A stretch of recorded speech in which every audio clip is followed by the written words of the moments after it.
প্রায় ৩ বছর ধরে বিদ্যুৎহীন কাটছে সুনামগঞ্জের ৫ গ্রামের মানুষের দিনরাত। অথচ তাদের ঘরে বিদ্যুৎ পৌঁছে দিতে ২০১৩ সালে নেওয়া হয়েছিল দক্ষিণ এশিয়ার বৃহত্তম সোলার মিনিগ্রিড প্রকল্প।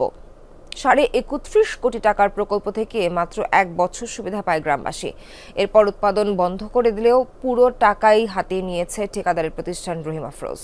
যমুনা স্মার্ট রেফ্রিজারেটর, স্মার্ট লাইফে স্মার্ট রেফ্রিজারেটর।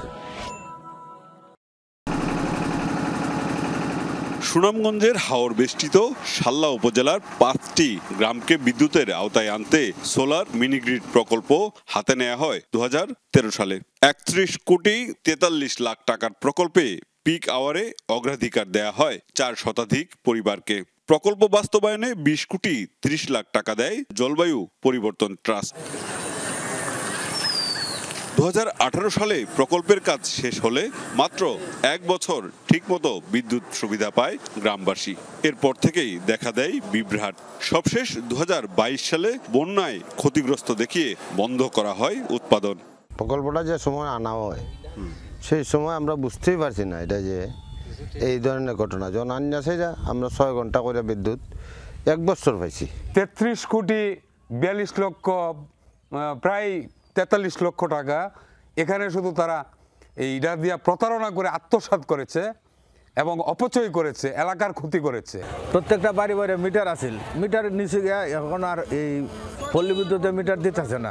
আগেও যে সাময়িক দিত বড় জোর ৪-৫ ঘন্টা, এরপরে এটা বন্ধ হইতো। তো মানুষের তো কোনো কাজই হইতো না, কোনো কেউ ভাত খাইতেও পারে না নিত গিয়া। শর্ত পূরণ না হওয়ায় প্রকল্পটি গ্রহণ করেনি পিডিবি। অথচ চুক্তি অনুযায়ী প্রায় সব টাকাই নিয়ে গেছে ঠিকাদারি প্রতিষ্ঠান। প্রকল্প পরিচালক বলছেন এসব কিছু জানা নেই তার। এইখানের তথ্য তো এই যে একটা তথ্য বলতে এখানকার যে টেন্ডার ডকুমেন্ট বা এই ধরনের কোনো তথ্যই আমার কাছে নেই। কি করা যায় সেটা নিয়ে ৪ সদস্য বিশিষ্ট কমিটি গঠন করা হয়েছে। ওই কমিটি সরজমিনে পর্যবেক্ষণ করে ঢাকাতে প্রতিবেদন প্রস্তুত পর্যায়ে আছে। শর্ত ভঙ্গের কথা স্বীকারও করলেন এই কর্মকর্তা।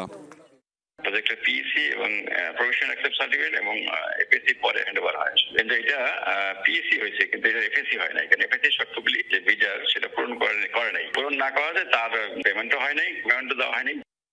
প্রকল্পটি বাস্তবায়ন করে ঠিকাদারি প্রতিষ্ঠান রহিম আফরোজ সানটেক কনসোর্টিয়াম। শর্ত অনুযায়ী ৫ বছরের রক্ষণাবেক্ষণের দায়িত্বও তাদের। জানালেন বন্যার ক্ষতিতে বন্ধ হয়ে যায় উৎপাদন। মেইনটেনেন্সের কারণে এদের ডুবে গেছিল। এটা তো ওই যে ২২ সালের বন্যা তো শুনছেন, ভয়াবহ বন্যা। ওই সময় ডুবে যাওয়ার পরে আমরা পিডিবি কে জানাইছি যেন ডুবে গেছে, এটা তো ফোর্স মেজরের ভিতরে পড়ে। ঠিক আছে, আমার তো শুধু মেইনটেনেন্স, আমার মেইনটেনেন্স করলে তো ডুবে গেলে তো আমার কিছু করার থাকে।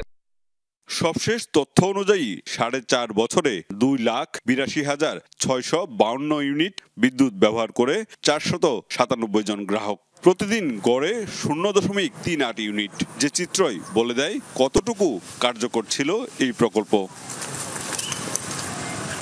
মাহবুবুর রহমান রিপন, যমুনা নিউজ, সুনামগঞ্জ।